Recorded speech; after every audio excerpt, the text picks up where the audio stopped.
வவுனியா நகரிலிருந்து 18 கிலோமீட்டர் தொலைவில் அமைந்திருக்கின்ற 5 ஏக்கர் 9 பரப்பு நிலப்பரப்பை கொண்ட இந்த மாபெரும் காணி விற்பனைக்குள்ளது.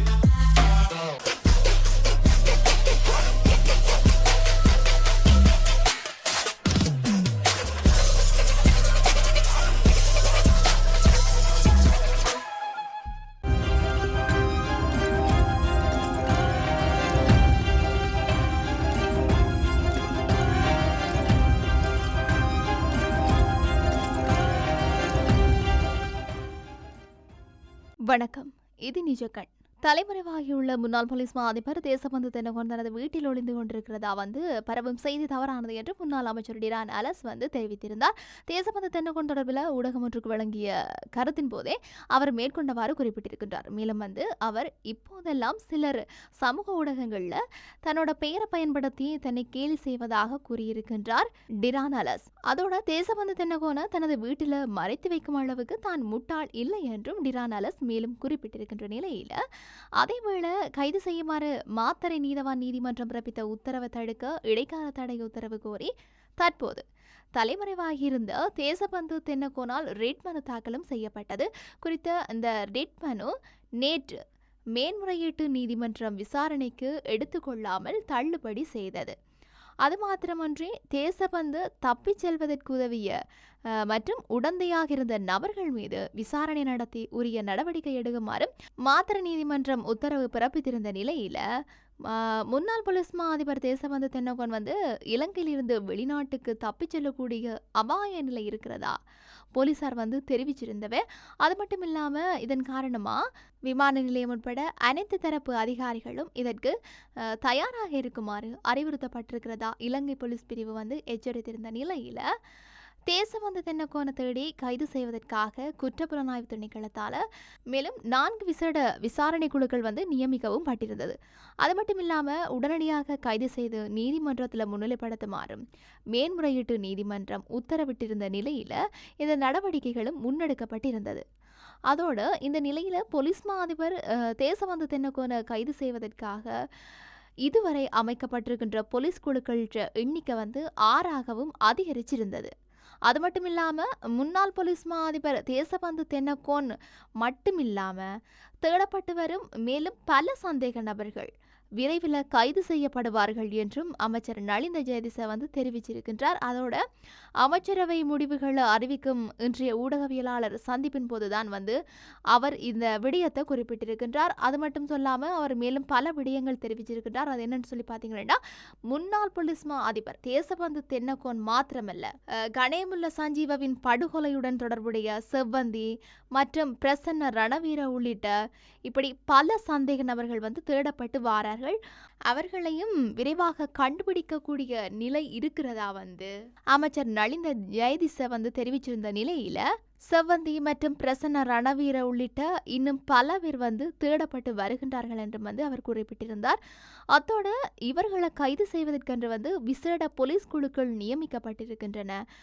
அது மட்டும் இல்லாமல் விரைவில் இவர்கள் கைது செய்யப்படுவார்கள் என்றும் அவர் உறுதியளிச்சிருந்த நிலையில தான் கணேமுல்ல சஞ்சீவ படுகொலை வழக்கில் இதுவரைக்கும் இன்றைக்கு வரைக்கும் 13 பேர் கைது செய்யப்பட்டும் இருக்கிறார்கள். அது மட்டும் இல்லாமல் இதற்கான இந்த வழக்கு தொடர்ந்தும் நடைபெற்று வருகின்றமையும் குறிப்பிடத்தக்க ஒரு விடயமாகத்தான் இருக்கின்றது. இதுல பல போலீஸ் அதிகாரிகளும் அடங்குறதாகவும் குறிப்பிடப்பட்டு இருக்குது.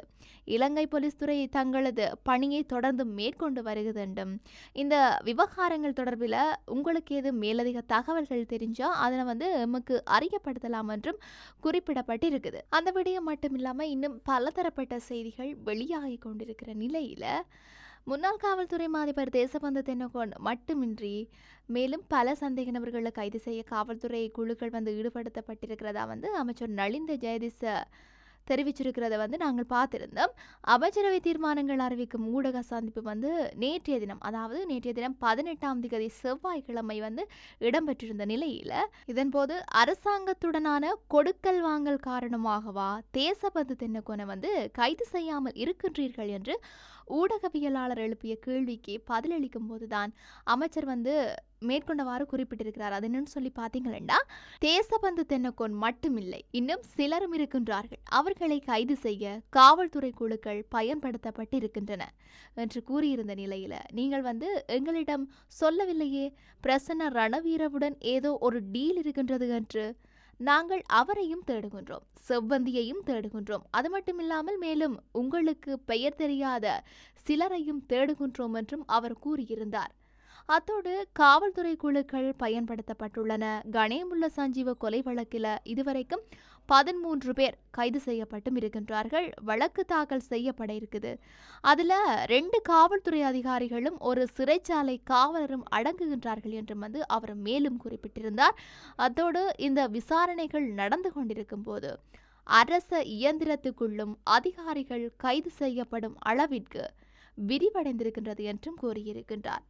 அத்தோடு காவல்துறை தீவிரமாக செயல்பட்டு வாரதாகவும் அதிலிருந்து எந்த குற்றவாளிகளாலும் தப்ப முடியாது என்றும் அவர் வீராப்பாக தெரிவிச்சும் இருக்கிறார். குறிப்பாக எங்களுக்கு தெரியாத, காவல்துறைக்கு தெரியாத விடயங்கள் உங்களுக்கு தெரிந்தால் அதை முன்வைப்பதுதான் நல்லது. நிச்சயமாக அதுக்கு சட்டம் செயல்படுத்தப்படும் என்பதை எங்களால் உறுதியாக சொல்ல முடியும் என்றும் அவர் ஆணித்தனமாக அந்த இடத்துல தெரிவிச்சிருக்கிறார். அதோடு நிறுத்திவிடாமல் மற்றொரு விடயமாக பணியிடை நீக்கம் செய்யப்பட்ட போலீஸ் மா அதிபர் தேசபந்து தென்னக்கோனுடைய இல்லத்தை நேற்றைய தினமும், அதாவது 18ஆம் திகதி மாலை குற்றப்புலனாய்வு திணைக்கள அதிகாரிகள் சோதனையிட்டு இருக்கின்றார்கள். குறிப்பாக ஹோகந்தரவில் இருக்கின்ற அவரது இல்லமே இந்த சோதனைக்கு உட்படுத்தப்பட்டு இருக்குது. ஒரு வாரத்துக்கு முன்னரும் இந்த இல்லம் சோதனையிடப்பட்டதும் இங்கு குறிப்பிடத்தக்க விடயமாகத்தான் இருக்குது.